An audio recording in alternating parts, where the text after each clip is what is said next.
Hello guys, Nigerian government has been exposed. Reno Omokri has been exposed. After Ted Cruz came out and talked about the killings in Nigeria, how Christians are being targeted.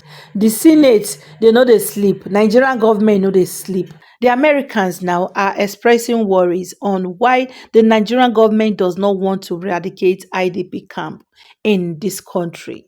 But they keep asking Americans for money. According to them, they said Nigeria have the resources as in to take care of his people. But why are they not doing it? Instead, they keep begging for arms, begin they beg America, may they can't help them, may they can't help them. It don't make sense. So, my people, you may have heard that the Americans wants to designate Nigeria as a country of particular concern. And what that means is that Tinubu government will not be getting any aid. Call it money, call it military support, or whatever that they have been getting from the United States. And this one now make them to start panicking. The Tinubu government became so worried, and the National Assembly were busy debating on this. They were coming out to say that there is no genocide, nothing is happening in Nigeria. So to support their claims, Reno Omokri went to US to bring some gentlemen down to Nigeria. They have gone around and they have gone to IDP camps to see things for themselves. And they were wondering why the government still allow those people to be in IDP camps. If they said that they are not a country of a particular concern, so why are these guys still there? And the government, from the looks of things, are not even doing anything to make sure that they bring these people back home. So guys, I'm going to allow you to take a look at this beautiful conversation. Meanwhile, before then, let's just take a look at one or two reactions. Reno Omokri don't really disgrace himself, He went as far as going to US to bring these guys, forgetting that in the past he has made some tweets concerning this. So this person tweeted and tagged Mayor Aaron. So let's just take a look. At Mike Amon Truth, this was the position of that hypocrite called Reno Omokri. Hunger, joblessness, and begging for appointment from the Tinubu's administration made him to change his mind.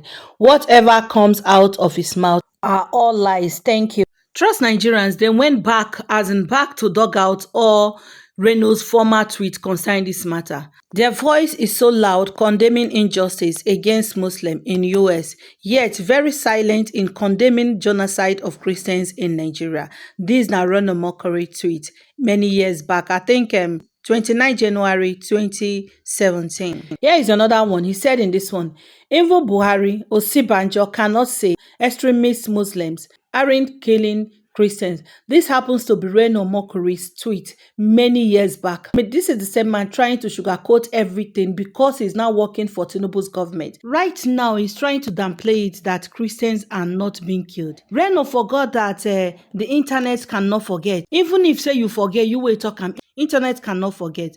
When I not say if God won't disgrace somebody, he will really bring you out. You will make stupid of yourself.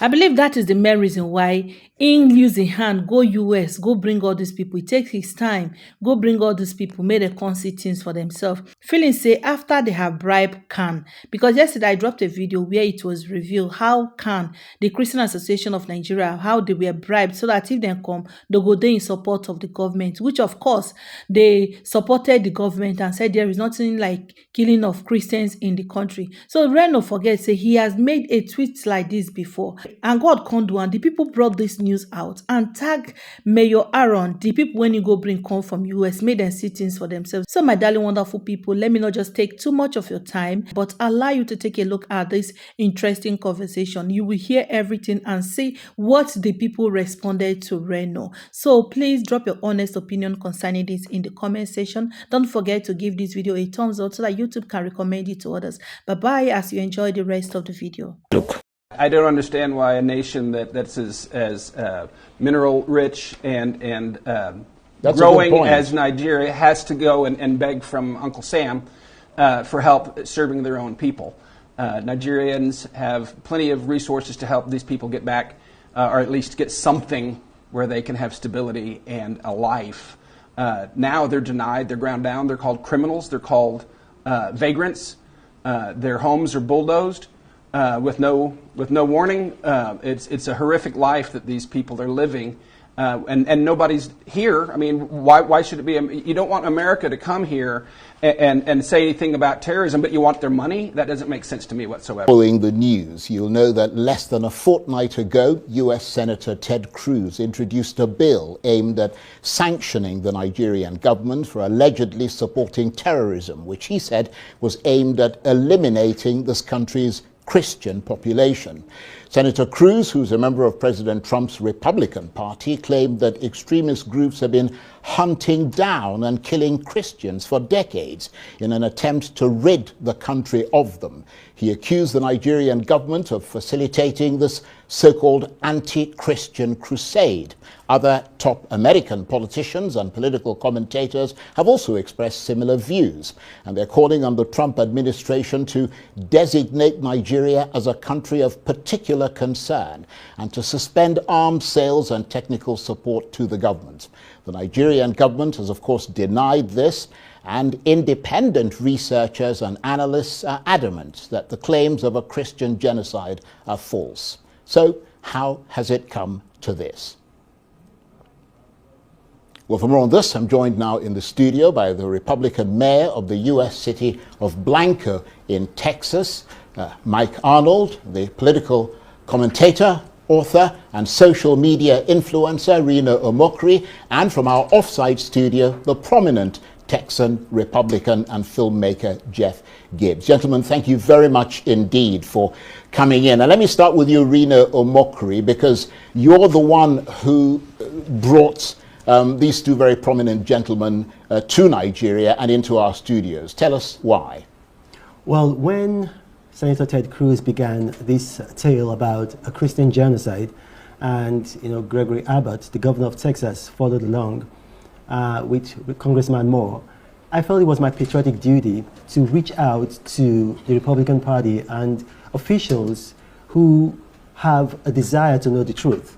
And so I was able to get Mayor Mike Arnold, a Republican elected mayor from the state of Texas, who is personally friends with Senator Ted Cruz and Gregory Abbott, and also an associate with President Trump. And I invited him over to Nigeria for fact-finding. Not just him, I invited also a filmmaker. I wanted them to see for themselves, because Senator Ted Cruz, a lot of people in Nigeria think he doesn't mean well, but I think he means well. But the thing is, he doesn't have the right information. He's never been to Nigeria. And Congressman Moore hasn't been to Nigeria. So I invited these two gentlemen here, and before they came, they briefed Senator Ted Cruz and Congressman Chip Roy, and they're here. Now, they've met with the leaders of the Christian Association of Nigeria. They've just met with the chairman. They've also met with the leaders of the JNI, that's the Jamaatul Nasrul Islam. For those who don't speak Arabic, that's just the Society for the Support of Islam. So they've met with them. They've been to IDP camps. They've seen the situation there. This whole idea of a Christian genocide in Nigeria is ludicrous. Yes, there are killings of Christians in Nigeria, and anybody who denies that will be, frankly, a dishonest person. But then there are also killings going on in the Muslim arena. I mean, I hate to say this, but only recently we had killings at a mosque in Katsina. We had killings at another mosque in Zamfara. And if you have these terrorists go to a state like Benue and they hit people there, obviously most of the victims will be Christians. Why? Because Benue is a Christian-dominated state. If they hit in Zamfara, most of the victims will be Muslims. So there's no Christian genocide, and to prove it, I've invited these gentlemen for fact-finding. Right. Okay. Well, thank you very much indeed. And thank you, Mayor Mike Arnold, for joining us. Let me start with you. I mean, how long have you been in Nigeria now? This is my 16th time to be in Nigeria since 2010. I've been all over the country. But on this particular trip? I just got here. And this is a fact-finding mission. Yes. What scope is it going to have? I am meeting with a number of leaders and asking tough questions to start. Right. But, I mean, obviously there are places where these alleged genocidal activities are said to be taking place. Are you going to be venturing into I have been to Jos, I've been to Boyos. Right. I've had a team that's been to Gwoza just very recently, and I've been all over the south and central part of the country. I build schools and run schools in IDP camps. We have 2 schools up and running and a third one under construction. We teach 550 students full-time education. And that's here in the FCT. Right. Okay. Well, welcome to Nigeria. And again, and let me turn to you, Jeff Gibbs. Sorry, you appear to be marooned in our sort of off-site studio there, but we can see you, and you're certainly part of this conversation. And thank you very much indeed for joining us. You are a filmmaker as well as a Republican. Tell us what your role is going to be in this fact-finding mission. Well, I'm not sure who mentioned to you any political affiliation I may have at home, but I am a filmmaker. I can attest to that. Okay, so what are you going to be doing on this mission in Nigeria? Well, it's a very brief mission on this trip. I'm just here in support of the mayor and his fact-finding mission. This is my 6th time in Nigeria in about 4 years or so. I have had time in the camps. I'm not the person to really speak on many of the facts or the details regarding all of the situation and the issues facing Nigeria, but what I can say is that I've spent time in the camps and that I've met and made friends with these children, and these are people from, in one camp we have predominantly Christian students in our school, and in another camp we have predominantly Muslim students, and what I can say unites them. What I can say is that seeing into their eyes, the hope and light that's in their eyes, they shine with love, and as a filmmaker, that's what I've been responding to. Are you going to be making any films while you're here? I'm sorry, could you repeat the question? Are you going to be filming what you're sort of doing here? If I can have time to pull out my phone and it's notable to film, then that is part of my job, yes, sir. Right, okay, let me come back to you, Reno, because, I mean, let's be honest, and we appreciate the fact that you brought them down to sort of try and gather facts and take it back to sort of the United States. But I mean, what the problem appears to be, from one point of view, is that this country has in fact been invaded by a lot of jihadi terror groups. I mean, some of them coming from across the Sahel and all the rest of them who have their own agendas that they're trying to pursue, some of which might include eliminating non-Muslim groups. I mean, but the point, of course, is that that's not official government policy, is it? Well, it's not even that. These guys, they have an agenda against secularity. You've got to understand that. Their agenda is against secularity. Nigeria is a secular nation, and they are against secularity. And in keeping with that agenda, they will attack Muslim groups and Christian groups who are in support of that secularity of Nigeria. So if you got to go down memory lane. How did this start? This started in 2011 when the Obama administration intervened in Libya.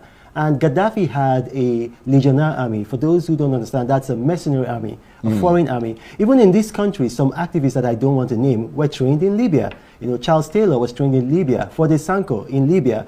And so when he fell, these individuals, they left Libya and then they came to the Sahel. They had money, they had training, they had skills. And so they came here, and it's not just in Nigeria. People seem to just pick on Nigeria, but throughout the Sahel, they came and they've been causing mayhem. So they led to the toppling of democratic governments from Burkina Faso to Mali and Niger. And they're trying to do the same thing here. So this is a fight against secularity. It's not a Christian genocide, and it's nothing to do with moderate Islam. So what are you telling them about? I mean, where are you taking them across Nigeria, and what are you telling them to do with what they get? They're going to go back to Texas and sort of take the facts they've gathered back to Ted Cruz? Senator Ted Cruz was briefed before they embarked on this trip, and the mayor can speak for himself, and not just Senator Ted Cruz, other persons. We're having a press conference tomorrow, 4 p.m., right here at the Hilton, and the international community, the world press are going to be there, Reuters, Bloomberg, and a couple of other people are going to be there. I suppose that Arise will also be there.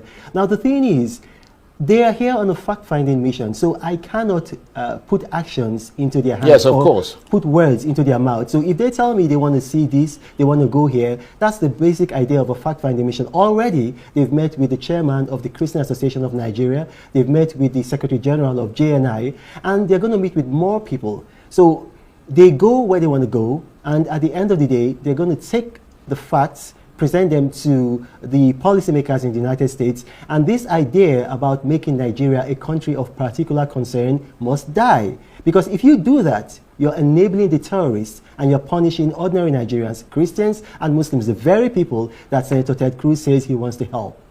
And Mayor Arnold, I mean, in reality, Nigeria's, you say you've obviously been here a number of times. I don't know how much sort of homework or whether your previous visits were in any way related to what you're doing now. But I mean, Nigeria's conflicts are multifaceted. I mean, they're driven by ethnic rivalries, there are land disputes, there's pure criminality, with religion often taking a secondary or tertiary position. Boko Haram, for example, which emerged in Maiduguri in the far north Borno state in 2009, positioned itself against the Nigerian state as an apostate entity, not against any single religious group. And in fact, most of their victims have been Muslims. I don't know whether you're aware of that sort of thing. I mean, and this is coming from people who are non-Muslims. Well, since 2019, this is my 6th time in Nigeria since then.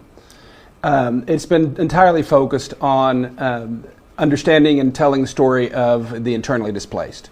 And the filmmaker, Mr. Gibbs, is my producer for a film a documentary film that we've been producing now for many years, all through Nigeria, and getting the stories and profiles of these displaced people, which I'm startled that people don't talk about that more. There's estimates anywhere from 4 to 10 million Nigerians who were peaceful, productive people that are now denied and ground down and given no chance to get back. And that's the larger, to me, tragedy, the byproduct of this. I see children, a lot of them, multitudes, millions, literally, of children growing up believing that power comes from violence and that being peaceful is death. And that's a curse on this nation if there's no intervention. Our schools, we have so many testimonials. The kids show up wanting to get guns and go back and kill, and they get an education. They want to go back and rebuild.